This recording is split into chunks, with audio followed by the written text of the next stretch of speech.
Pak Hadas Ardi Wijaya di Padarek Majalengka Selatan, Jawa Barat. Ya, dari Bapak di Majalengka. Silakan Bapak, apa yang ditanyakan ke Ustaz? Monggo. Iya, pertanyaannya,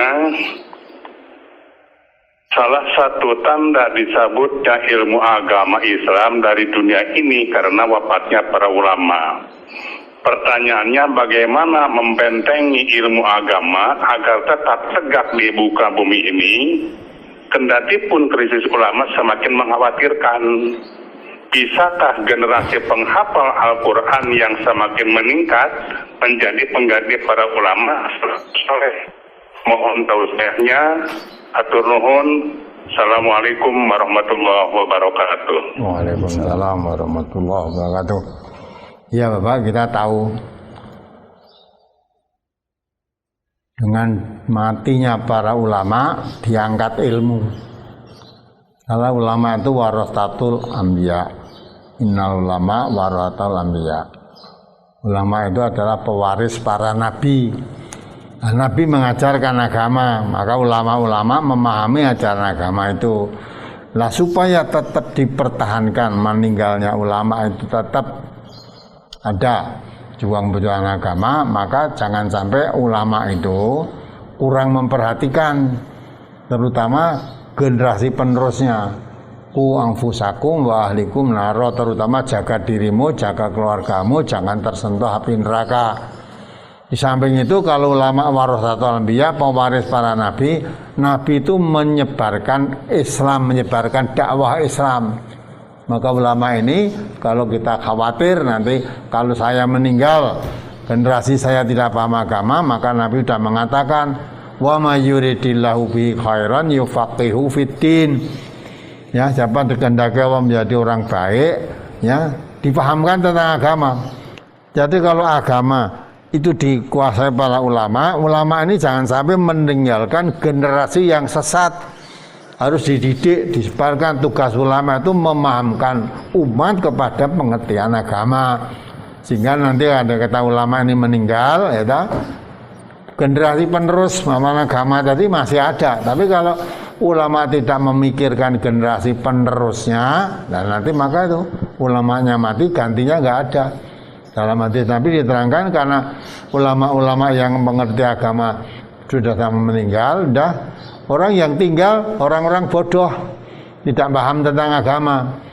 Ya, maka nanti kalau tidak bodoh, orang sudah bodoh tidak paham tentang agama, ya, dia memberikan nasihat untuk dirinya sendiri sesat tidak paham agama, tentu menasihati orang juga tidak sesuai dengan agama.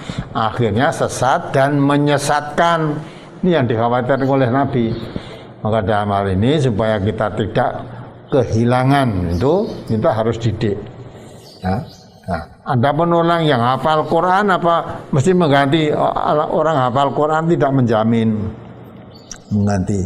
Karena ulama itu tidak hanya sekedar hafal Quran. Kalau hafal Quran tetapi tidak mengerti isinya, ya tidak akan paham. Quran itu tidak hanya cukup dihafal. Quran diturunkan oleh Allah itu liyadabbaru ayatihi wa liyatadzakara ulul albab, supaya dikaji, dipelajari tiap-tiap ayatnya.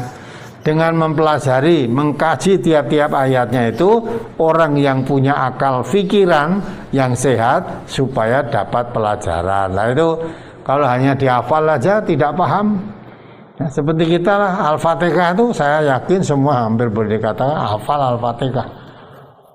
Ya, alhamdulillahirrahmanirrahim sampai waladhdallin, amin itu hafal semua, mau sholat tiap hari. Tapi tidak paham isi Al-Fatihah itu. Maka walaupun dalam ucapan iyyaka na'budu wa iyyaka nasta'in, hanya kepadamu ya Allah saya menghambakan diri, hanya kepadamu saya mohon pertolongan. Walaupun ayatnya hafal, tapi banyak orang yang mohon pertolongan bukan kepada Allah. Ya, tidak, ya banyak juga orang yang menghambakan diri pada selain Allah.